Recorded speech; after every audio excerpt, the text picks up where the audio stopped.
Welcome to None for the Road. We're three guys that are dealing with our sobriety. We're all at different stages in our life, and we've had conversations over the last few months, and we feel like those conversations could be recorded on video. So we're going to share those with you coming up. We've got some sound bites from that, and we think maybe they'll encourage you and help you on that journey that you're on as well.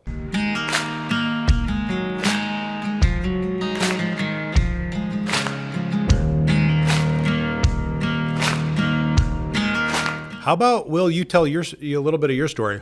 And I know you could talk for hours and hours and hours, but why don't we just dive into it and see what we get?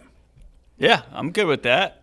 Um, I don't really know where to begin. I grew up, the white picket fence lifestyle, and that carried pretty seamlessly all the way through into high school and there out. I didn't have a lot of adversity in life, if that's important to know. My alcohol career began in the early 20s when it was a big party. And I guess usually when I speak on behalf of the subject, I talk a lot about my, restless, irritable, and discontent, the overwhelming feeling of that, even in my younger age, and finding that alcohol was my nice, cozy solvent to all of that. And my addictive personality just essentially wanted more and more and more, and that's when I, got into trouble because of the disease of more, kind of taking over my life, and more to me equaled better, although more to how it applied to my lifestyle equaled detriment, disaster, chaos. And I didn't realize that. Everyone else did, and I just continued to dig my hole even deeper. I think my story in regard to that isn't all that dissimilar to others that experience what it's like to live as a very active alcoholic. But I like to focus more on the climb out and what that looks like today. And when I'm talking about this, especially in this kind of dynamic, I like to understand kind of where other people are at. I've heard a little bit from Dave, his experience and present experience with, drinking, sobriety, that ambivalence.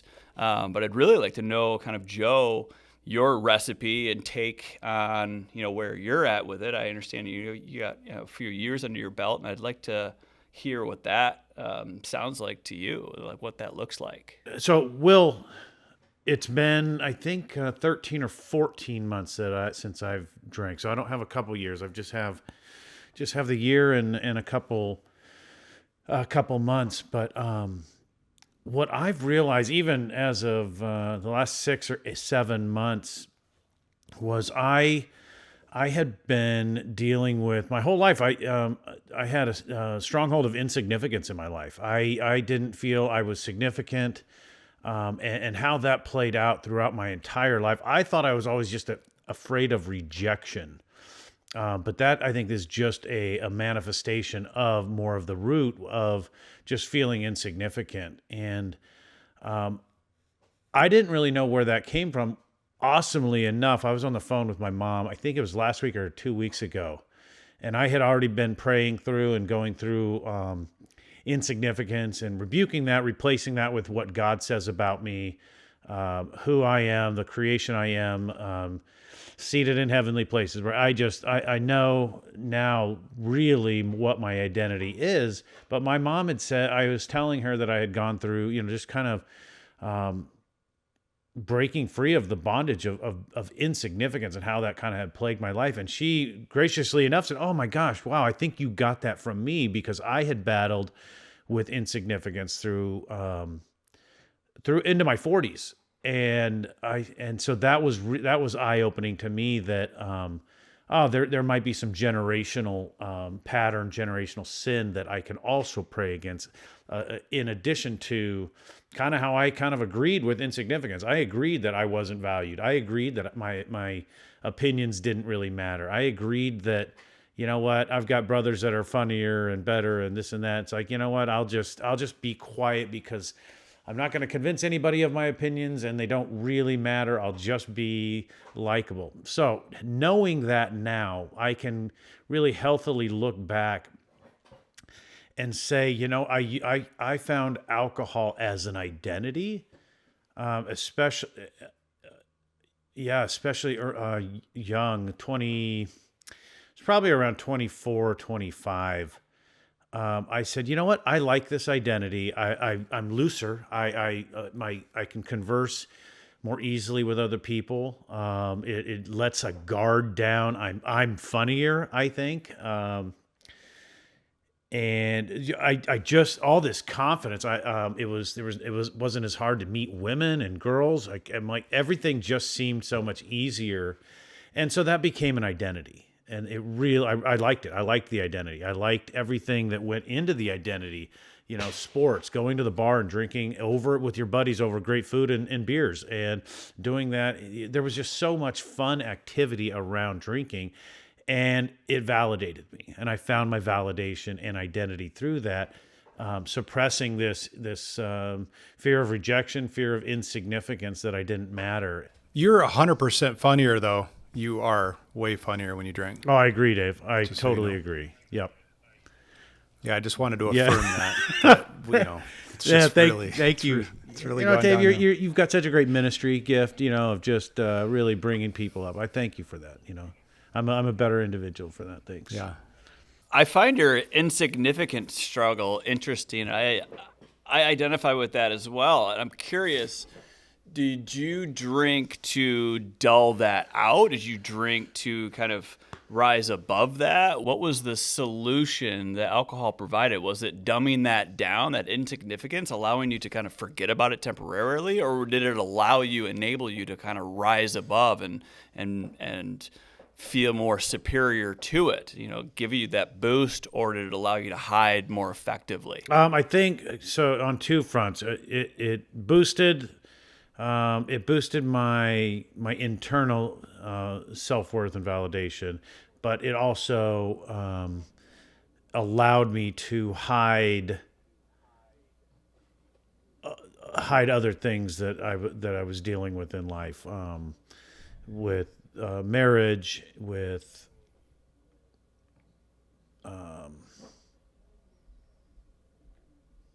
good question. But mainly it was to boost. It gave me that boost. It gave me the little extra. It gave me the validation I needed. It gave me longing. Yeah. It gave me purpose. If you're insignificant. I'm kind of even working through some of this stuff real time, because I appreciate the questions. I've never really sat and asked myself the questions. So this is awesome.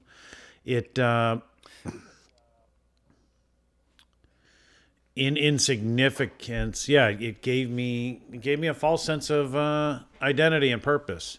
What I found in the last 13, 14 months is my capacity and ability to handle so many more responsibilities in life is incredible. I just was resigned to fill that time with, waiting for the next drink, or waiting until 5 or 6 o'clock at night, and and then Fun Joe came out. Let's barbecue, and that was it. So, but I think that's an interesting examination, because I feel that same way, to where I used it to turn the volume down on some things, but mostly it was to turn the volume up. But it was such a false volume. I like to look at a lot of what I struggled with was masks. I wore masks before alcohol was introduced to my life. I used, masks to be funnier. I used the funny guy mask. I used the smart guy mask, the successful guy mask, the ladies' man mask, and all of a sudden alcohol was that, one size fits all mask. Like, that's the only thing I needed, kind of like my universal mask, and so now as I've spent a lot of time examining that, what's my replacement to that now? What do I now find solves that void, that vacancy, that need to reach for a mask? Why don't I do that anymore? What's my supplement today?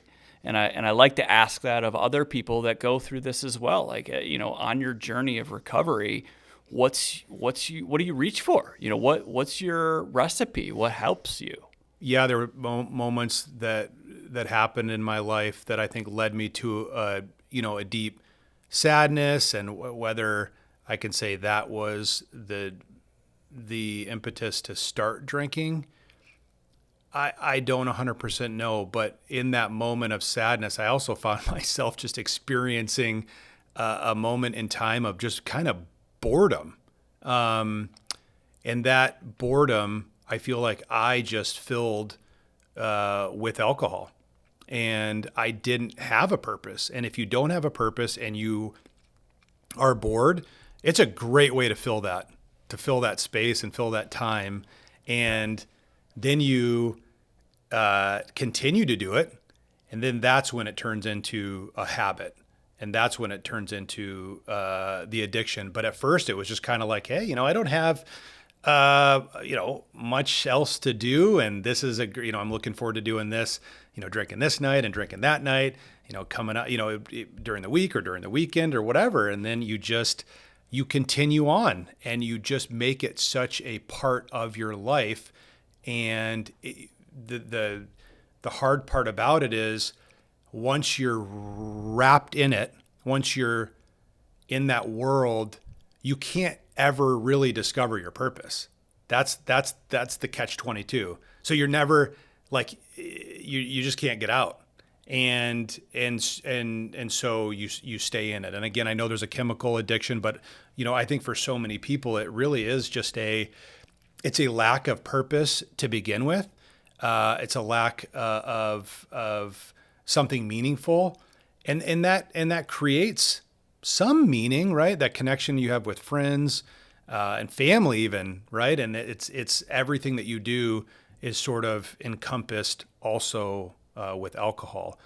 But then once you're in it, it really is difficult to kind of, as we say, see the light, because alcohol is subtle that way, and it just requires, what am I, 60 days? I've had a couple moments in my life where I've taken, a few months off, but after you do it, after you start trying it, that sense of purpose and meaning and joy and let's just say dopamine can start creating itself naturally, and you can see beyond it. Like your head can come up above water. And that's something that you'll just never, ever discover. You think your purpose is in drinking. Your purpose is that, or maybe you're serving your purpose in life, but drinking is a part of that. But you really are never able to really maximize who you are. And even, Joe, you were just saying, like, you start to discover things that you simply can't imagine discovering. I could never even imagine my life. Just the thought of not even having an opportunity or looking forward to drinking, it was just so daunting to me. It felt like life would be worthless without that. And yet you'll never experience anything beyond that until you actually can stop consuming alcohol. So that's the tricky part. But I could go on little rants there, but is any of that resonating at any level? Everything you said is I will put in my basket as well. There's a bit of boredom. You get married and you have kids and you realize, oh my gosh, this is my life. Like, okay, it's like, and so there was boredom, and I didn't have a purpose because I wasn't pressing into what God wanted me to do in my life. Solid Christian, so I thought, but one foot in the party side, one foot in, saying being a Christian. But it was out of boredom. It was out of, I loved it. It spiced up a Tuesday night. It spiced up a Wednesday night. It just gave me something to look forward to. So what you said, I can agree with and stamp that and print it and put it in my satchel. And I think that's interesting how you say, I think you're a Christian, spiritual guy. You're surrounded by people that have that similar belief, and obviously others that don't.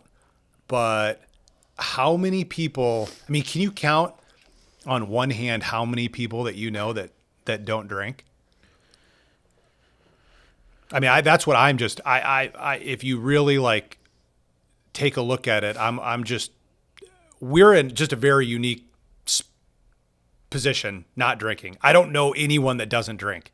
Literally, I mean, Will, you don't. I just met you. Joe, you told me a year ago that that you were doing this. It's just so abnormal. But as you were, Joe, maybe just speak a little bit to how many people in your life don't drink.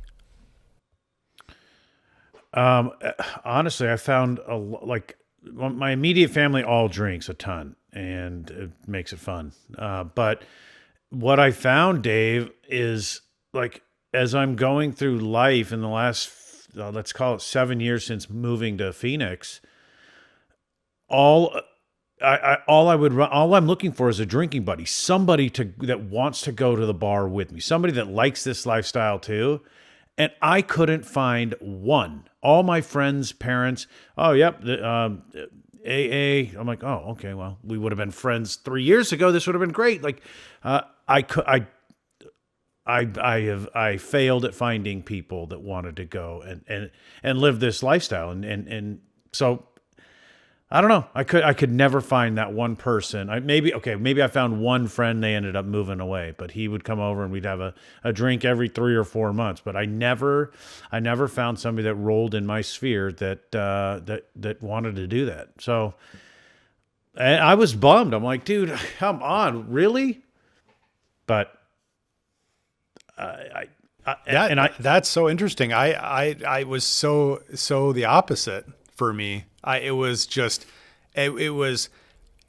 basically so again, a little bit different stages in life, but I didn't have kids. I didn't have a family, but I was the guy that the one night that the one person decided to drink, they could call me, but then it was a different person the next night and a different person the next night. And they were just doing their one time a week.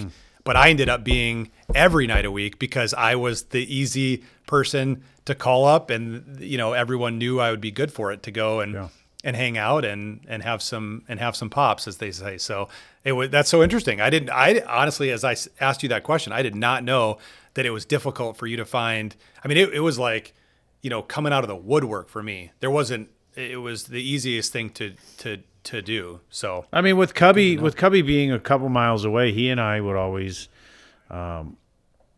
let's go get tacos and a beer. Let's go get this and a beer. So I always had Cubby, other friends. I guess similar to you, Dave. I had the friends that would go and golfing. We'd drink, but it wasn't. I was looking for somebody that I could call like you, that wanted to go drink with me on a Wednesday. Not my brother. Somebody that wanted to go and just sit at a dive bar that could do that. And drink in the same way that you wanted to drink. Yeah. We would have been like, we're decent friends, but we would have been really, really good friends, Joe. I mean, I think we actually even joked about that. I mean, we were just in, different places. But every time we would get together, it was, we had the best time. Yeah, 100%. Yep. Or what we thought was the best time, right? Right. And yet now I feel like we're having just a much better time. And I would never have imagined that. I would have been like, if you had rewound 10 years ago and said, oh, you and Joe will be really good friends and you won't drink, I would have been like, wow, this is going to be a shitty end to my life, isn't it? See, it's interesting because I don't really think I ever struggled with wrapping my head around a life without alcohol. And maybe it's because I got so bad in the end to where I was a really, really deep bottom drunk at the very end of my stint, to where, it was like literally life or death.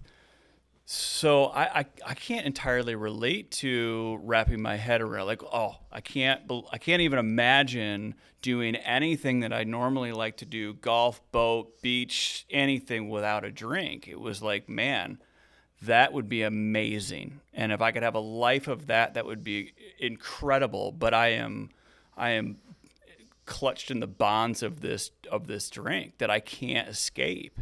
It has taken over everything, and I didn't social drink anymore. I drank alone, and that was my existence. So like escaping that was my fantasy. My fantasy was never like, can I drink normally again? My fantasy was, how am I going to get out of this? How can I be sober given my life circumstances right now? This is ugly, and this is, I'm this is the end for me. I don't have the fantasy of drinking normally, and so I guess, when my mind goes to, do you know anybody that drinks or that doesn't drink? And my answer is no. Outside of recovery, so like it's so polarizing to where these days it's either I know people who drink, some drink abusively, some don't, or it's people that don't drink, and those that don't drink that I know are sober. They're not just people that don't drink. So it's an interesting question of like, how many people do you know that just choose not to drink? It's almost like a part of humanity these days, to where you just have to engage in this by default. If you're social, by default, you're having a drink. And if you don't, then there's something wrong with you. Clearly, like you have a problem, had a problem, getting over a problem. You're problematic if you decide, if you're in that corner of decision for life. It's just this it's a strange dichotomy, to where it's you either belong or you don't. And I think that's what I struggled with for a long time, is where I belonged. And I think it's so interesting too, just this, as I continue to discover that every time I tell someone, hey, I haven't had a drink in this many days, people just immediately say, man, I wish I could do that. Man, I want to be able to do that. Man, I wish I could take a break. Or I took a day off, or I took a couple days off, or maybe I'll try to do, a week here or whatever. But there is this deep desire, I believe, in our society of people that want to stop. They just aren't able to be brave enough to do it. And that's because everyone around them does it. And I don't say that judgmentally, like they're not brave enough. I wasn't brave enough. I wasn't. I just somehow didn't stop drinking long enough to where then my brain could discover how joyful life could actually be without it. So it just doesn't make sense to people that are drinking. But I am just fascinated with, I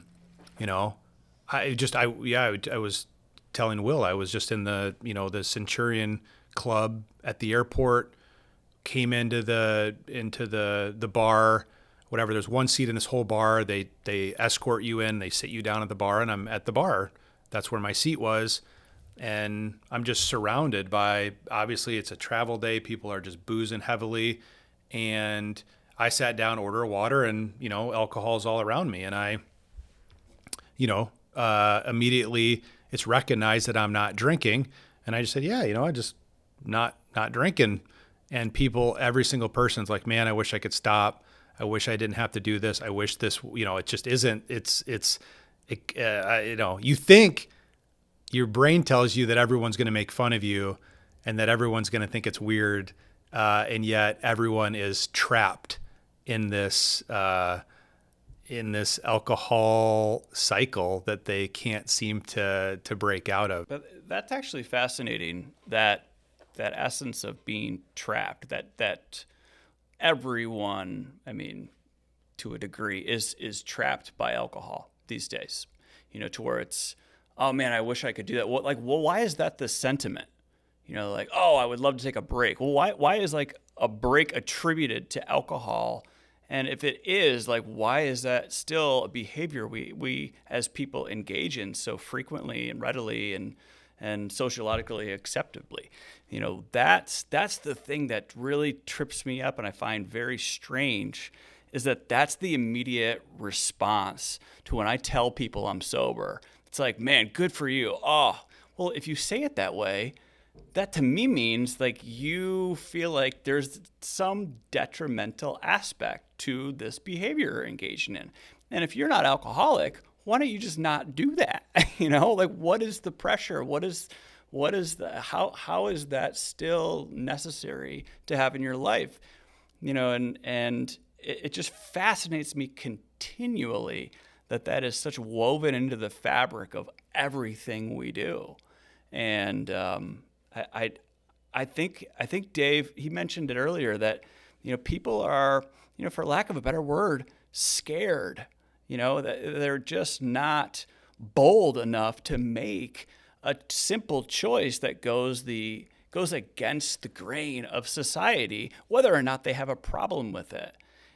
That doesn't really come down to it. It's just like conformity, and it's not cowardice, it's conformity. And that's almost more dangerous in my mind than cowardice. It's just following the crowd.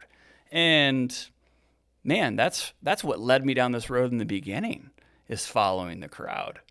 And man, it led me down a really gnarly path that I almost didn't escape from. It's just interesting. Yeah, I mean, it's wild to think that even as I drove over here to do this, the thoughts, in my head were ones of like, wow, you're gonna do this, you're gonna record this, and then you're gonna fail, and then this is what gives you the right to talk about this, and yet somebody has to say we're all in this together. We're exactly like you. We have this thing that has somehow subtly taken over our lives, and we want to remove it, and yet will this conformity, this follow the herd is just, it's overwhelming to people. And yet when one person stands up and says, hey, I'm taking a break, everyone else says, I want to take a break too. And then that's a new herd. And then that, and then you move in that direction. So it's incredible. I mean, it's right. It's, I don't know how to say it, but not a case study, but as we just seeing the human condition and watching the herd of drinkers all just go off the cliff together, just off the cliff, right? You think of like the buffalo just going off the cliff, just that's just what happens. And they all do it together, collectively. And so, could there be a moment and a shift for so many people? Even if I do fail, at least I've established that there should be a new herd that goes in a new direction and can be so much more fulfilling, right? Like, no, I always make the joke, do you ever wake up the morning after not drinking and say, man, I wish I drank last night? Man, I wish I had gotten drunk last night, or what, never. You never do that. And why is that? Because you know how good you feel, and you know that the damage that it would have done to you otherwise. And yet knowing that self-destructive behavior of the herd, and we all feed each other. We're all, the conversations around, oh man, so hungover, I'm like that that record of, I mean, this conversation's just same conversation over and over and over. There's nothing else to talk about other than how much you drink, and how bad you feel. And the only way to make yourself feel better is to drink again. And if you step back from it and look at it and you go, how ridiculous does all of this sound? I mean, it's absurd, and you know it, but you can't get out of it. And I think that's the subtlety of alcohol too, that allows you to kind of, numb that reality. But I do want to kind of go back to what you were talking about, just in terms of this, like, Joe, it's fascinating. I didn't know, the difference between, like, let's say Joe and I, we couldn't imagine our lives without alcohol. That seems so depressing. And you were like, how do I get out of this? Like, you were just begging to figure out how to get out. And we're like, I don't want to get out. And so again, we know there's levels to all of this, right? I mean, but maybe just comment again on that, because I don't think I quite understood that that's how you're thinking. Well, I think it reaches this this point, this crescendo of your drinking career. If you have it, true blue alcoholism, you have that. You reach this point in which it's now downhill, but downhill is not a good downhill. And you build this momentum down the hill as the rock tumbles, of needing to consume more to not only have a baseline of physicality, but just like quieting the thoughts in your mind and numbing the reflection in the mirror, landing with such depravity. You're a slave at this point, and you can't, you all you want is to be removed of that bondage. It's almost this desperation that it's like, I just want to live again. It's not like, gosh, I can't imagine my life without this party that I'm experiencing. This is no longer a party. I am literally in prison by this substance that used to be my best ally. And now I only want salvation from it, but I have no idea how to do that.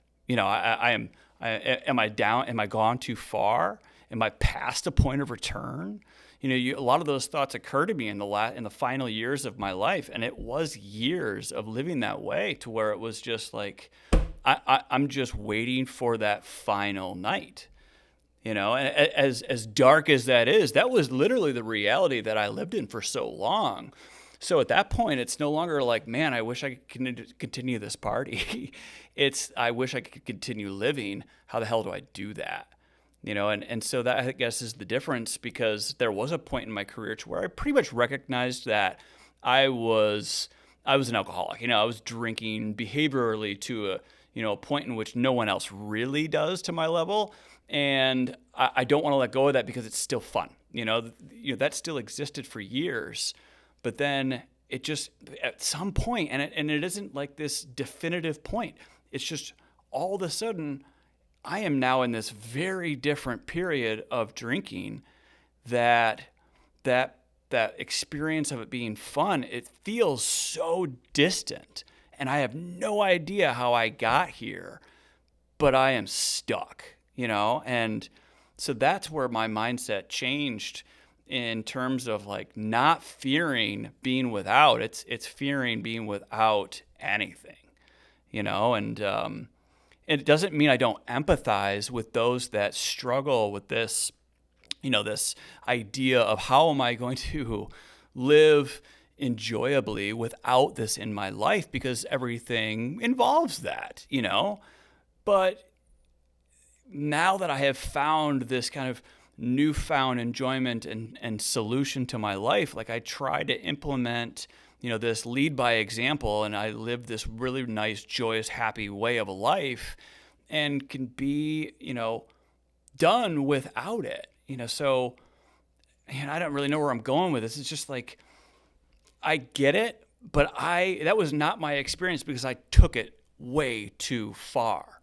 And I think that's possible for anybody to get to, and especially with the way that alcohol is involved and woven into our life, that crutch that go to for every social occasion, that ability to gather around the water cooler, so to speak, and shake it off, and everybody laughs it up and follows the herd continuously down the road of like, oh yeah, that last night of drinking was so awful, but it's funny and we can shake it off and do it again tomorrow.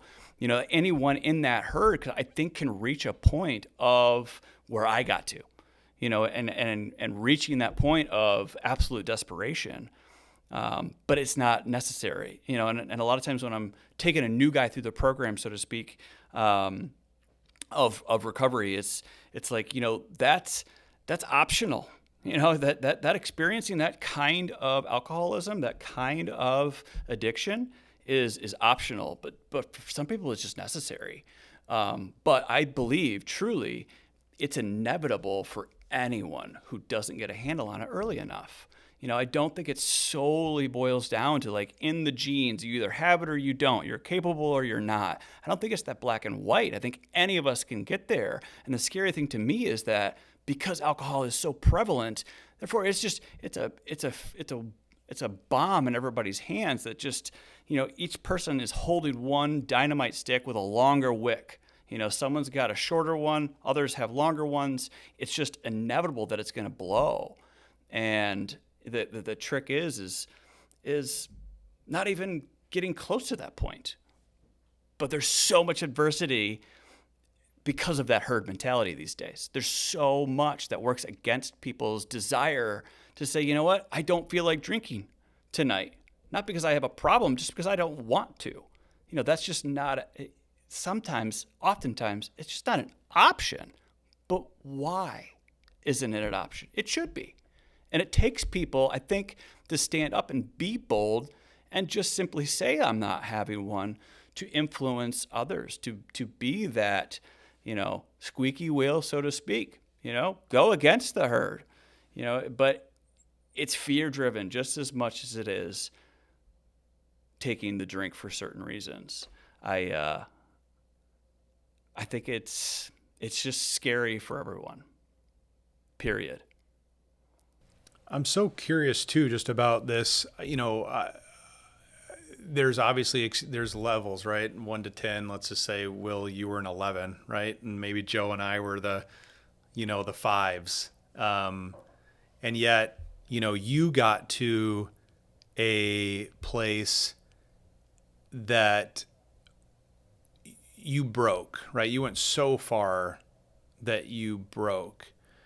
And that's very dangerous, right? You could have died, and we know that. And yet, I'm trying to, I think that also is the extreme case, right? If we look at the percentage of people that drink and the people that actually get to that point, it's much lower than the people like, let's say, me and Joe, who, even though there's a stick of dynamite, the odds of us actually blowing our lives up completely were still fairly low.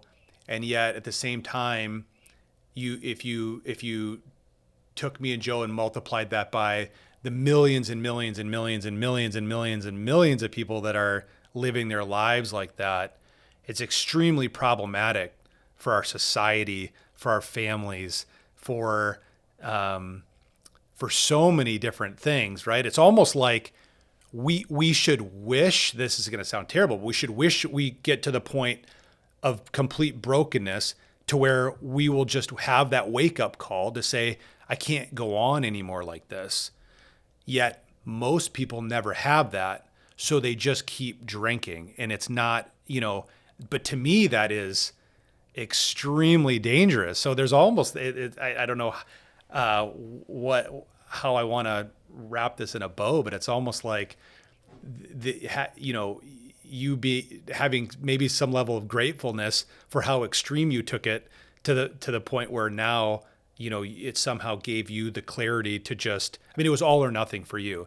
Whereas so many people, it's just it's just going to continue on. There's never going to be any stopping because they're not going to check into a rehab, but it's going to still destroy their lives. It's just not going to be as obvious, right? I mean, or maybe not completely destroy their lives, but it's their life is never, ever, unfortunately, going to be even remotely close to what it could have been. And that's just the facts because I've lived it. I know it. Once you get outside of it, the universe and God just align things that you could have never imagined. I think it's this really incredible thing that people will just literally have to experiment with not drinking in order to see it. Just as we experimented with drinking and we discovered something that made us feel good in the moment, you have to experiment with something that can make you feel something for a lifetime. That's so much more beneficial. Just listening to those stories, I mean, we just, it gets sad that we get trapped in there's a bit of a loneliness in there. Now, I would argue that if we go back, if we were to talk to a lot of people and they were to open up their heart in those moments of drinking, I think we would see, and I would be the first to admit it, I think we would see a lot of loneliness. I think we'd see a lot of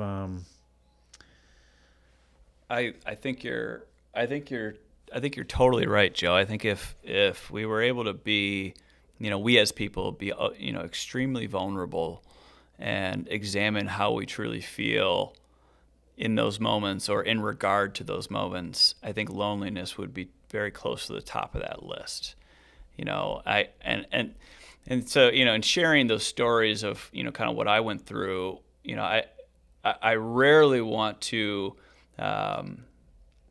motivate people by fear. I fear not getting to that point. I don't want that. It's more touching on what Dave's talking about, and what I often bring up in meetings is finding something or a multitude of somethings that offset that of which alcohol brought to my life. What's the joy that I find today without drinking? Is there such a thing? Is there fulfillment to the degree that, for a while I felt alcohol was bringing to my life? And I think that's the picture that needs to be painted to most people. Well, I got a question for you. How many people do you think that you have interacted with and have been able to head them off at the pass and kind of redirected them? Like because I asked this, in my opinion, people have to hit their own rock bottom. They have to hit their own, whatever the wall is. And somebody's got to be there to say, hey, have you thought of this? Or, hey, here I am. Or do you think, how many people do you think you've intersected and helped to stop from going over the cliff? And if you have, what are some of the things that have been effective for you? Honestly, my instinct is to say none, because right. That's what I was afraid of, because I think we all have to hit our own wall. Yeah, and I agree with that. It's a matter of my thinking and my experience is that it's not for me to head anybody off on their pass. It's for them to recognize that a pass could possibly be coming, or even if they don't see it coming, let's avoid it, altogether. Let's not even, experiment with it coming. So it's on me to more operate by way of example and not tell you what to do or not to do. Do I think I've influenced people to getting worse by way of sponsorship? Yeah, but I'm still not, I don't see my role as heading them off. Do you have a favorite moment of drinking? Well, like, is there a memory that, because listen, I'm not going to say that it was all bad. I have some great memories. There was some fun. I met my wife drinking. Yeah, so. I completely agree. Like, I would be completely lying through my teeth. And I'll even say this in meetings, that I have several fond memories of drinking. And I'd also be lying if I say that I didn't miss some associations with drinking, like glass of wine while I'm cooking a steak dinner. Like, I miss things like that, or a Corona on the beach. I mean, shoot, Yeah, me too. I built this entire huge barbecue island outside 2 barbecues, electricity, TV, 110, and I'm like, I miss being out there with a cocktail, Yeah. grilling up steaks. I'm like, I miss that. Yeah. Like, there's something nostalgic about that. Oh, completely. And the nostalgic of it, there's also just a sensual aspect of it. Like I miss the taste of some alcohols, like I was a big IPA guy. Like there's nothing that can match that. You can't get that from anything else. Even if you go with like an NA beer, it doesn't have the same thing, so there's aspects that, I'll just never have back. And it's a matter of like getting to the point of, am I okay with that? Does my life today offset enough to where it's like, you know what? I don't miss that, even though I do. But what would it look like for you to go? I mean, let's say you both came over to my house and we're out. We got the game on, or we got golf. The Masters is on Sunday, and I'm barbecuing, and we all drink. What would that look like to you? What would that? Would there be regret? Would there be like what would go through your mind if we partied for a day? I'm just curious about that. You're saying we're living in the future. We're not living in the past anymore. We're saying, what if this weekend we all decided to do that? Yeah, like we had a drinking day together. The only way that I can do this for me is that it's not an option. So once I take it off the table, then I can move forward in my life. So I literally like don't imagine like even for example, I'm going on a golf trip in Ireland in 1 month. Obviously the booze will flow freely, and most of the guys are thinking of the trip in relationship to how much they're going to get to consume. I have to just go thinking about the trip and avoid obviously that thought of that happening in the future. So maybe it's just sorry if that's a depressing answer for you, but right now, and even doing this, like I'm not even in the headspace of entertaining that thought of what would it be like to do that, or how would I feel afterwards. It would be devastating to me at this point if we just decided to do that in light of the fact that we just started our first podcast 1.5 hours ago. So that'd be problematic. Yeah, Dave, I would expect that answer. No, the question really was for Will. I understand where you're at. 2 months in, you're right. You got to be all in, myself included. You got to be all in and to entertain that. So I was just curious. Will and I were talking about barbecuing, and we missed some of that stuff. What that would look like mentally for Will being what is it 8 years removed? Will, is that correct? Yeah, it was 8 in January. So just in light of asking random, weird, funny, interesting questions, I'm like, what would that look like if you drank one day? Like, would that be a huge derailment? Would that be like, you know what, I made a mistake, but I'm back on? I don't know. I'm just curious. No, it's a fair question. Is it? Well, maybe not fair, but it's interesting. Because for me, it's an absolute non-issue. And what ended up happening to me is I experienced that as I got more, further down the path of my recovery, sobriety, however you want to call it, I not only stopped thinking about drinking, I stopped thinking about not drinking. You know what I mean? So like there was this neutralizing effect where I became indifferent to it. So therefore, like it wouldn't even occur to me. Like if we got together and that environment was as you painted it, like it wouldn't even be a consideration. Now, for sake of answering the question as you asked it, I drank, and how I feel in regard to that, I'd have extreme regret. I'd experienced that initially. I'd have extreme devastation. But I've also, honed these different types of ways to approach life, and that I don't live in regret. We all have, we experience that momentarily, but you know what? I deal with shit that happens and I move on. You know what I mean? Like deal with it, sulk in it for a moment, carry on, So I think that's how I really would approach it. Would it be this massive weight to start over after 8 years? Yeah, but like I know what I need to do. I know what that's going to lead to. I know that's going to take me. Mistake made, pick it up, move on, deal with it, start over, fine. And quite frankly, I experience this maybe not frequently, but intermittently. I'll have drinking dreams. right? And those dreams, within the dream, I recognize that I not only drank, but I drink after being a sober man for as long as I am. Being a guy that's sober, I just drank and I feel awful. But my first thought isn't screw it. My first thought isn't like, well, what's done is done. Where's the bar? It's more like, man, I got to start from day one. Well, I know in AA, you get your coins or your tokens for every year or 6 months, every milestone. So if you were to drink, you said, "Oh, I've got to start over." Is that your mentality that it's like, "Oh my gosh, 8 years gone. Wow, now I'm starting over," or is it, "Man, that was a great 8 years. Whoops, made a mistake. Let's keep going," or is it? Would you section it off that way? That, oh my gosh, I ended this great streak, all or nothing type thing. Yeah, no, that's a fair question for sure, and I think it's multiple answers. I think starting over, yes, I would pick up my 24-hour coin at that point, and I would start that aspect of it all the way over in terms of time sober.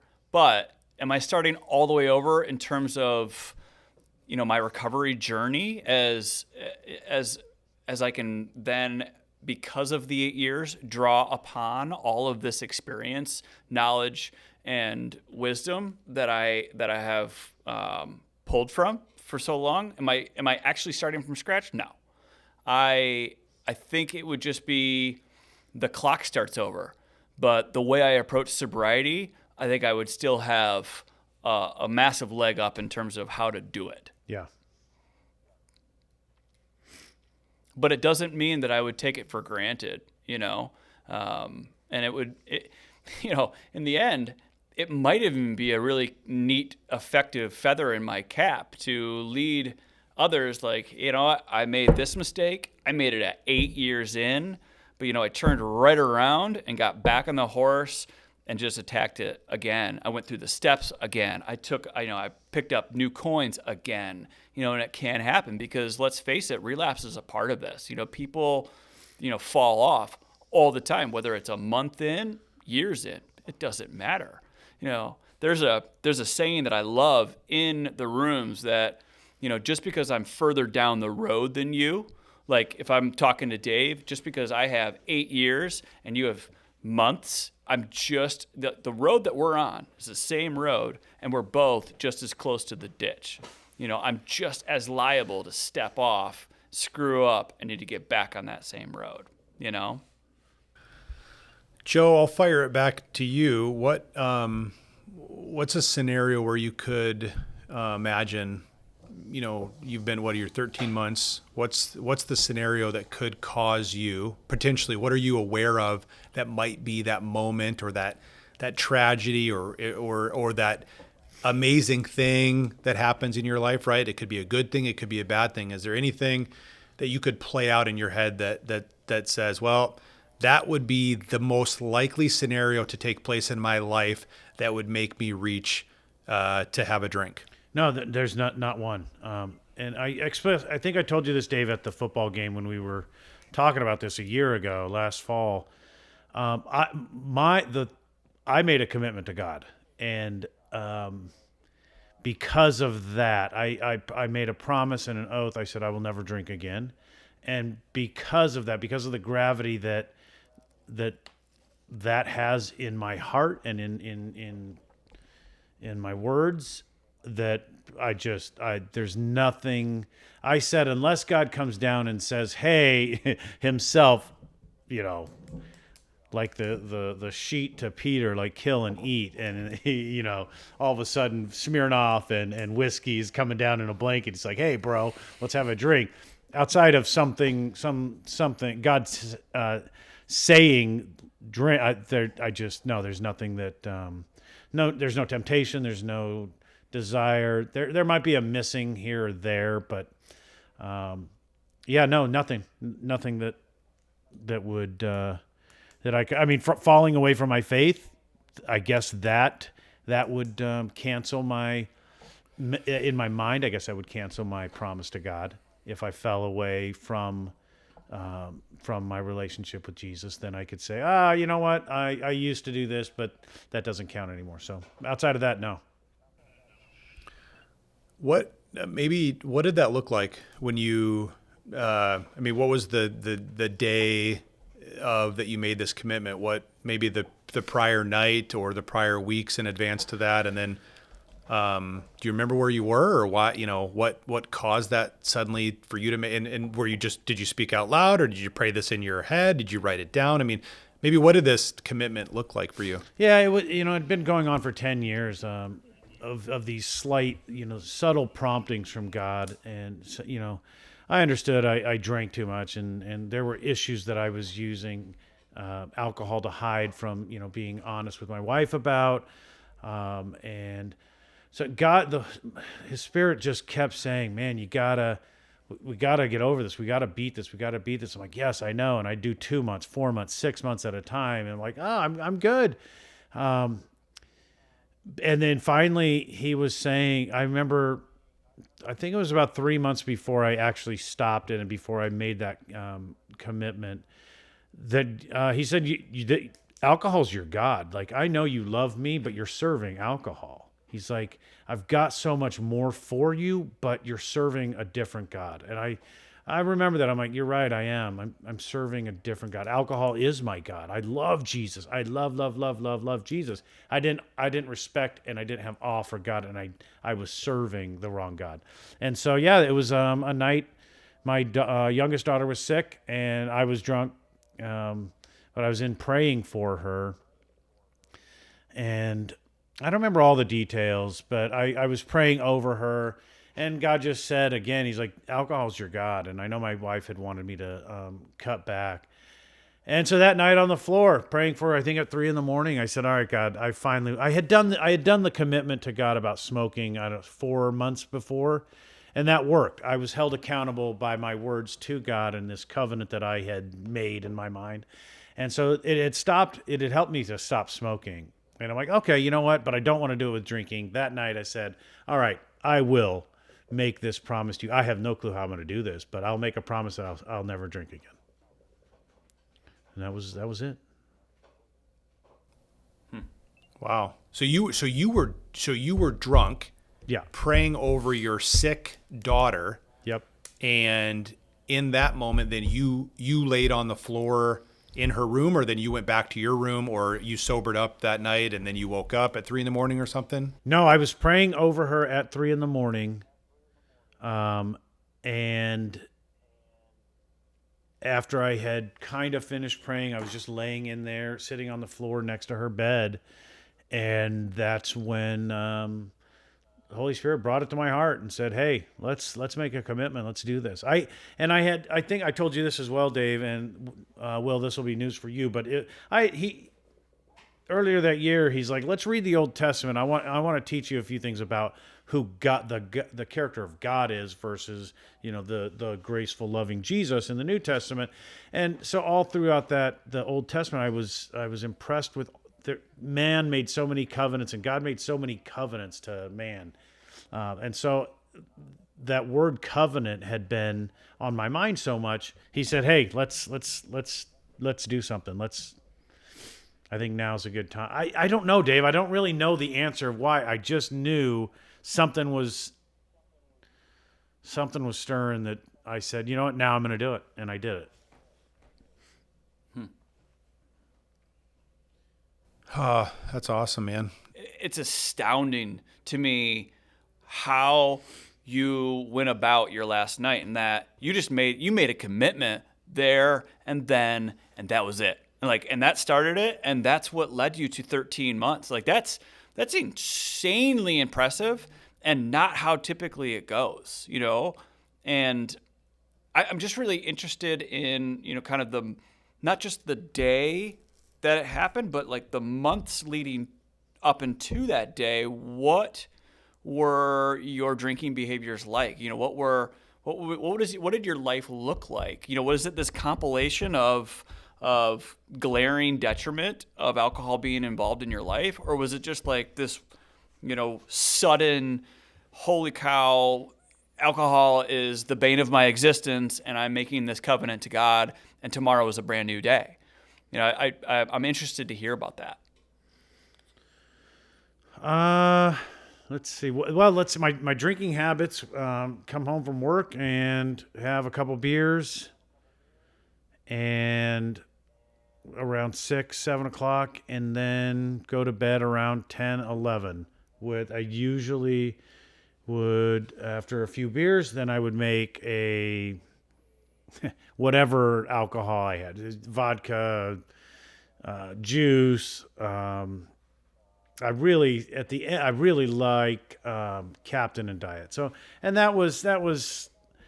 I think I successfully drank every night of the week. So, and that was kind of my pattern. Unwind at the end of the So are day. you I just drinking- like sitting and just watching TV, hanging out with the kids, and just drinking. So it's not necessarily you were drinking excessively on a daily basis. It was just pretty much daily and ritualistically, but 1, 2, 3, 4 drinks a night. No, I think my tolerance was pretty awesome. It was it would not be uncommon to drink 8 beers and 4 or 5 awesome pours, like not one. Okay. So they're healthy drinks. Like, so my one vodka soda is probably 2 or 3 like real drinks, shots of vodka per drink. It's funny because oftentimes my wife will ask me to pour her a glass of wine, because she's a normie. And the way I pour alcohol is like just like asinine. I'll fill up an entire goblet of red wine glass with the wine. She's like, "What is this? What are you doing?" Like, just hand her the that's bottle. how I would do it. Right, exactly. It's asinine. It's just that's the way I knew. That's how I knew. So it's funny to hear the same kind of thing, like your healthy pours. Were equivalent. We to, called them my dad pours. They're Fred Knee pours because man, he could pour some healthy drinks. But something I wanted to definitely get in here was a few months prior to this, maybe it was 6 months. Holy Spirit told me, because I would pray. I'm like, I wanted to be free of this bondage that. And I recognized there was a battle going on. So I would pray and I would rebuke the devil. I would bind, the chains that bound me, right? I would pray against those chains. And one day the Holy Spirit spoke to me. He said, "These are chains that you put on yourself." Like I was almost praying away this devil. But he's like, "No, these are chains you put on every single day, and then you wake up the next day and you want to pray away the chain that you just put on." And that was really eye-opening to me that, you know what, I'm just doing this to myself. And he's like, I have set you free, but you got to play a part in this, pal. You got to give me something to work with. And that's when the whole idea of covenant and commitment to God said, you know what, since I'm accountable to absolutely nobody except God, I'm like, this is the only thing that works for me. My wife wasn't telling me to stop. My kids weren't. It was me and God. And so he's like, you got to give me something. And the covenant, that made sense to me. Yeah, I like that. Yeah, that's pretty powerful, Joe. But yeah, you were a total alcoholic. Jeez, I didn't know it was that much.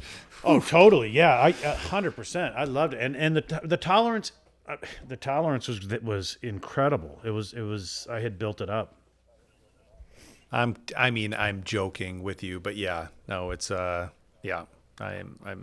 jest, but that's yeah. I mean, but I think this is the common thread for so many people in terms of 3 or 4 beers and 3 or 4 cocktails. You might have doubled it, and you probably weren't, maybe you were doing that more from, Thursday, Friday, Saturday, whatever, I mean, I'm sure there was an ebb and it's just it's a lot of work to do 8 beers and 6, whatever drinks. But like, I would do, like 6, bourbon rocks to the top, almost every night, and that, and that's, if you were to add that up, it's a half Not half gallon. What's the other one? We got Pint, oh quart. my, Liter. yeah, is the liter? A liter is a half gallon, isn't it? Who can't do math now, Dave? You're telling me to do the math. My goodness, not a pint. A pint's the little guy, but just maybe a liter.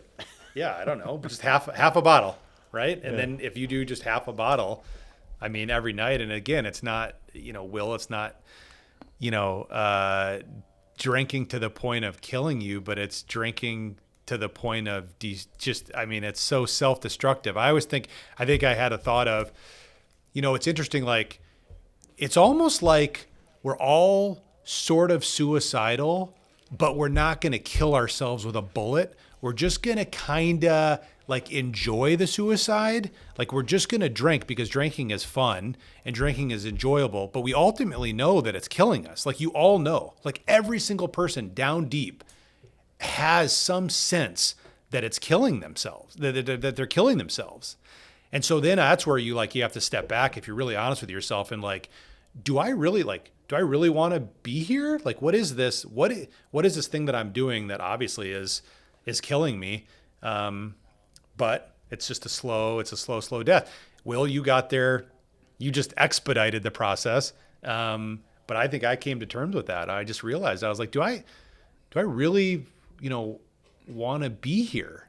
Because the evidence of me drinking and doing, certain behaviors and the evidence wouldn't be there to say that I did want to be here.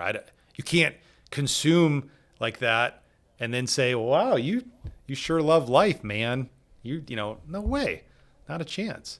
So You're right, though. I think you reach there's this point in which, I guess I'll speak on an experience because that's kind of my normal go-to is you reach a point of indifference to live. Like, you are slowly killing yourself.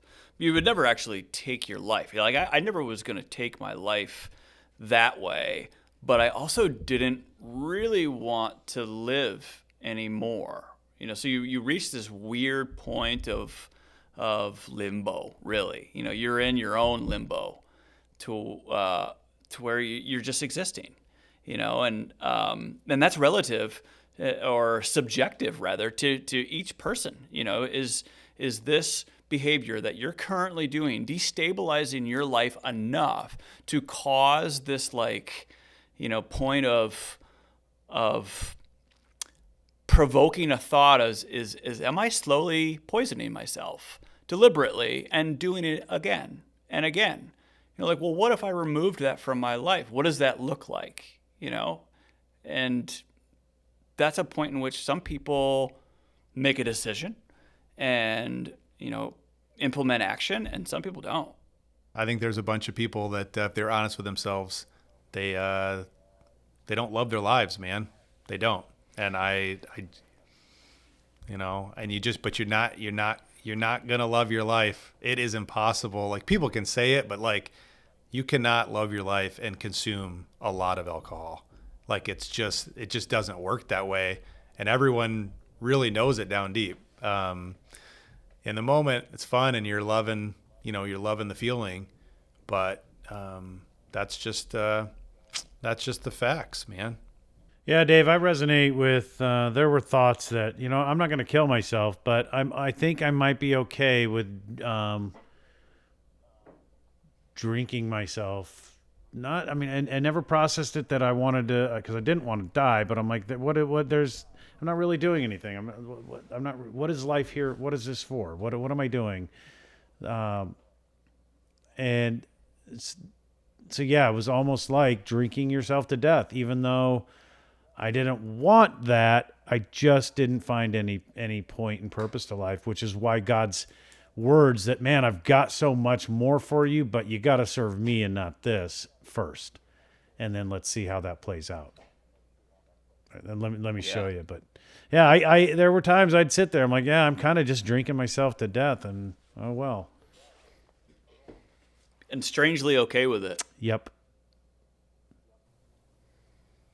But that's the subtlety, man. The subtlety of alcohol. Just the things that it does to your brain to kind of just suppress the memories of the day before and suppress, the pain that you're causing, and it's just it works. If it didn't work, right, we wouldn't have this amount of people drinking and all accepting this behavior. So it's just like there's this like shroud over everyone, and and you just, again, you collectively do it as a herd, and you'll never ever see beyond that shroud unless you take a break. And you do have to I do believe you do have to take a long enough break. I've still never gone past 4 months, right? And people say, oh, 1 year is kind of that, the amount of time somehow, I don't know, chemically or physically, but something can happen, in your brain, that suddenly you're able to really see things clearly, or much clearer, not being under the influence of ethanol, or the impact of that ethanol, in your system that lasts for so long, right? You may know better, Will, medically, how long, the impact and the scale of which people had drank is going to be longer. Maybe your recovery is substantially longer than, Joe or my, recovery from alcohol. But yeah. Yeah, I mean, the physical ramifications and timeline in which, you really kind of finally entirely rid yourself of that that toxin. It's relative to your behavior, but it takes time for anyone who reaches a point of abusive behavior. And outside of just the physicality aspect, it's that spiritual connectivity that takes a long time to get back as well. It's almost like this, your reception is in and out. It's spotty. You're in a bad reception zone with your communication with God, or you're in touch. Your connectivity to humanity, is so spotty. To where, like, I remember kind of going through these, incremental battles with myself, to where I knew I was drinking horribly, in terms of my actions, but then I would, pour the drink, seconds later, and I would go back and forth with that, all throughout the day, this constant inner turmoil, when the reception would come back, and God would be telling me that, you're killing yourself, you ruin your life, there's more for you, you have purpose, your life is beautiful, or at least it could be again. And then humanity aspects of it as well, occur to you, and then moments later you're pouring yourself another drink, and you're ignoring it all, and that even after finally removing the drink from my hand and beginning my road of recovery, like that tuneness to spirituality and humanity takes a while to come back. The physical is one aspect, but all three of those take time to come back. And until you fully realize all three of those, fully intact, I don't think you can completely appreciate what sobriety can offer. And that is relative and subjective to each person that struggles. But once that comes back, it's like you realize, holy crap, I do have purpose. I do find joy again. I do have a connection to God, and I want to encourage and cultivate that relationship further. It brings back all of these things, but it can be very, very slow to come back. And I think that's why so many people in the first 3 months, those 90 days, are so tenuous. So many people lose it during that time because they just don't feel good enough in any of those three areas, or all three, or one of the three is lacking, or whatever the case may be. It takes time. And I guess to go back to that question that I asked, like how much, Joe, you were drinking, I kind of asked that question so that people can maybe compare their own intake behavior to someone that is now claiming, like, I needed to get sober, and this is the life I'm choosing to lead now because of the, this behavior, this example was what I was drinking. So that person in our audience can kind of say, holy crap, I kind of drink that way. And now I'm actually considering, the reasons that I drink that way. Do I really love my life? Actually, it's going to have the adverse effect. They're like, oh wait, I don't drink that much. I guess I don't have a problem. Well, if I start throwing out my intake, yes, it's definitely going to have that effect. And that's not a point of pride at all. But it's interesting. It's alcohol is very sneaky. It's conniving. It's baffling. It's confusing. But it's sneaky and it's quiet. It's like a ninja, and it's just all of a sudden you're toast. Let's talk about a couple positive things since. Will, you've probably got 1,000 more than Dave and I, but a couple moments maybe positive after you stop that you're like, wow, this is incredible. This moment, I'm capturing this as a memento, and I'm remembering this time in my 8 years. And Dave, even in 60 days, I know there's got to be a couple days in there that you're like, oh my gosh, yes. I think you even sent me video of you going out and playing with the boys baseball instead of going and having drinks with somebody. So I would like to, just kind of quick shoot a couple positive things that positive days, positive outcomes since not picking up the sauce. I'll just answer this completely the opposite way. And because for me this time, I just want people to understand that there are certainly, I do believe that there's going to be positive stuff coming, and there have been in this short time. But I really did the insomnia that I dealt with was almost what I would consider traumatic. I went through such pain these last couple months of not being able to sleep because I did use alcohol as a sleep aid. And so it's really been probably the one of the hardest moments in my life. When you don't get sleep, it's as close to torture as you can get. And yet I knew that if this was my cross to bear, then great. Let this be my cross to bear, lack of sleep. I'm still going to plow forward. I'm still going to do this. And in the meantime, yes, having moments that I was like, I would have been out with buddies, watching a football game, but instead I was playing t-ball, with my boys in the backyard, seeing their moments in their lives that I never would have seen otherwise.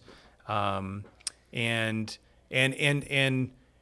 even getting the vision for doing something like this, right? This never happens. Obviously this never happens, or we're the biggest hypocrites ever. And yet knowing that we can fail tomorrow, but at the same time, I would have never been able to have the mental headspace or the heart space to want to be on a camera and talk with two other people about not drinking.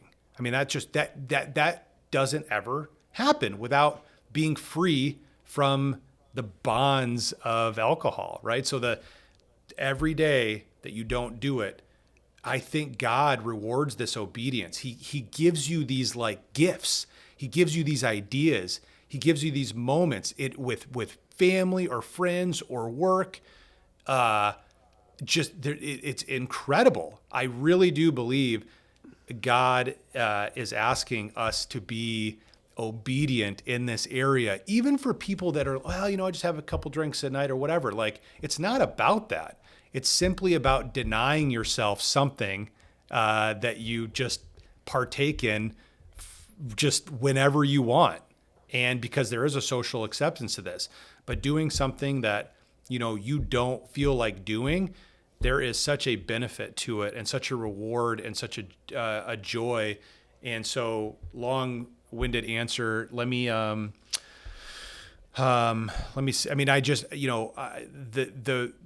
my anxiety is less, my stress is less, the love that I feel for my wife, my kids, friends, the time that I have to give to those people.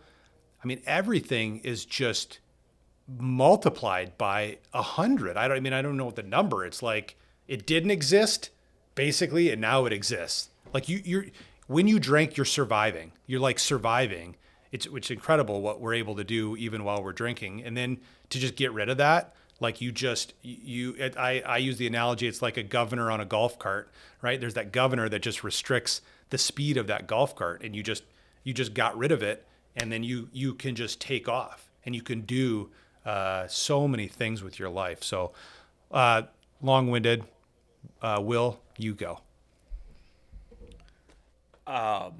Long-winded, but yet lots of good stuff in there, and I can relate to plenty. I think the gifts that immediately occur to me is, first and foremost, not only having a relationship with God and improving my spiritual condition, but wanting to cultivate that is huge for me, and something that didn't exist before. And I grew up in a very Christian home, so I was not, foreign to the aspects of religion and God. But I stepped away for a very long time and kind of felt like God stepped away from me. But through my process, I did recognize, in retrospect, certainly not in the moment, that God was working in my life far before I was working in His, and had been the whole time. I just never recognized it. And it took God to kind of take over and give me these nudges that I didn't recognize in the moment, to bring me to a place of welcoming Him back in my life. And it's kind of like God brought me to AA, and AA brought me to God. I didn't have that relationship before, and I certainly didn't have that desire. And now that's been restored, and that's where most of my fulfillment comes from, is my spiritual condition. And then I think about more humanity aspects of just the way I carry myself on a daily basis, in terms of being more humble, and trying to check myself. So maintaining accountability. These things were not important to me at all. I thrived on ego, and I had no business of having one, for so long. Because I really wasn't doing anything with my life, but I had the superiority complex. And then, maintaining humility is so much more fulfilling, and being accountable to the fact that I'm human is so, it feeds growth. And I think that's what I'm all about these days, is continuing to growth and encouraging others to adopt the same. Whether that's spiritually, whether that's professionally, whether that's as a person recovering, whether that's as a husband, a father, continuing to grow and not maintaining the stagnancy, to where it's like, I've checkboxed it, I've reached a point and I'm good, I'll just coast. No, I want more out of life. And that's what sobriety has really given me, is this desire to just soak up more, learn more, grow, and continue to enjoy this life that's extremely exciting. And none of that is tapping into this reminiscent of, man, alcohol is not in my life anymore, and gosh, it would make it so much better. That never occurs to me. So like the removal of that is, I'm so grateful of that I don't have this desire to drink at all anymore. It's been removed from me, and I connect that to my spiritual condition, that God has given me that gift because I've put in the work, that I am operating as a tool for Him to showcase, His power to others, that this is possible. And by way of doing that, He's removed this affliction from me, and that's the biggest gift that I could possibly want ever. And there's other things too. Of course, like food tastes better, and enjoying a sunset, and smelling the roses, so to speak.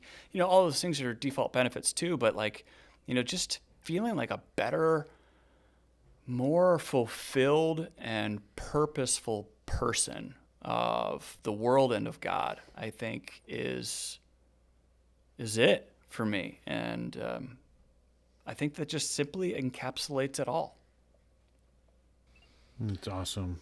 Yeah. So good. Joe, I think, we feel how we're intended to feel and yet we we just decided to just wreck it, like literally just wreck it. But Joe, what are some of the moments that you've had in 13 months that you feel like, man, there's no way I would have had that moment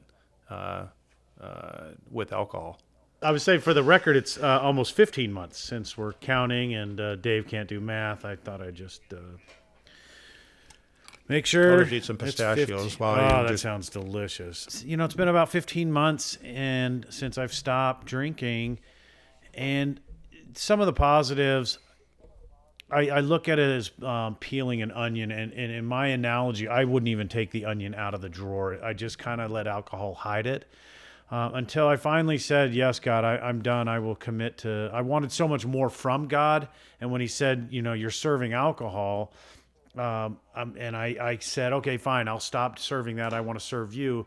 He then pulled out the onion and started peeling things back. And as I indicated at the top of this podcast, you know, things like insignificance. He dealt with that, and man, I've lived. He showed me how I had lived a life under a lie, that I'm insignificant and that I don't matter to people. I'm wearing a shirt right now that I printed up. It just says "Just Joe." Creative. And Holy Spirit told me that last week. He's like, "Just be Joe." And 2 years ago, if I heard that, I wouldn't have known what that meant. Just be Joe. I wouldn't. There was no confidence behind it. There was no calling. There was nothing. I was just living behind insignificance. And so that's one of the fruits of this journey over the last 15 months, was allowing God to peel back my onion and and exposing things in my life that needed to have him come in and fix and alter and change and give me better perspective of who he created me to be. When it says we are fearfully and wonderfully made, man, what did that even mean 15 months ago? So that, and then just being a father, watching the weight of my drinking fall off my wife's shoulders, was and still is hugely impactful to me. Being a father without alcohol to my girls, I have 3 daughters, it's one of the, I don't know until heaven if I will understand the gravity of what that choice was, to give that up and to not raise them in a house of alcohol. I've watched other family members raise their kids with with alcohol and some of the things that they've gone through. So watching the kids watch their parents with the alcohol, I think the grace that I've been afforded, I think it's really it will. Man, what am I trying to say? I think being able to raise my kids without me being that alcoholic, the anger issues that come up, the selfishness, the selfish ambition and vain conceit that alcohol drove me to, I think that's really, it gives me joy to know that I was at least a part in making a decision for the betterment of my wife and my children's future. And so I've enjoyed that. And I'm looking forward to a future without that albatross, without that chain around my neck. I've been serving a lot more. I've cooked dinner for 60 men at a refuge house here in Phoenix. I'm going again this Saturday.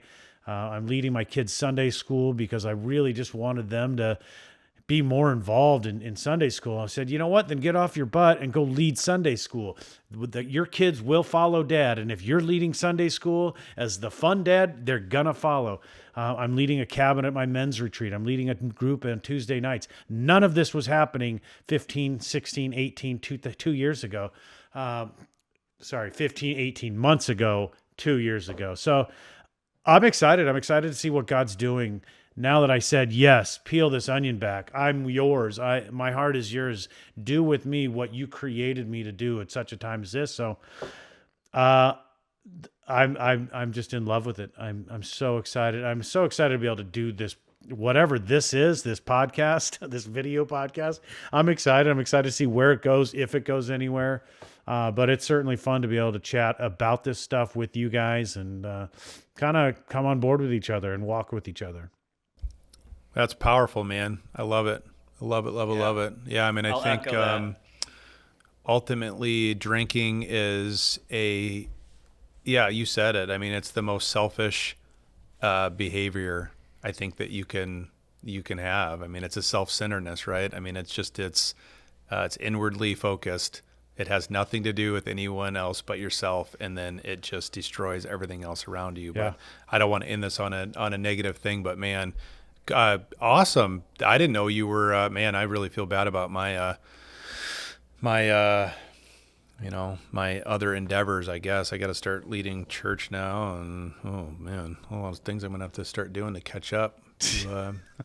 Need it. Stay. Well, keep up with the Joneses. my Just church kidding. that I just started, we do need a janitor, Dave. So if you would like to come on over, start at the bottom. The church you just started. You did it. You founded a church.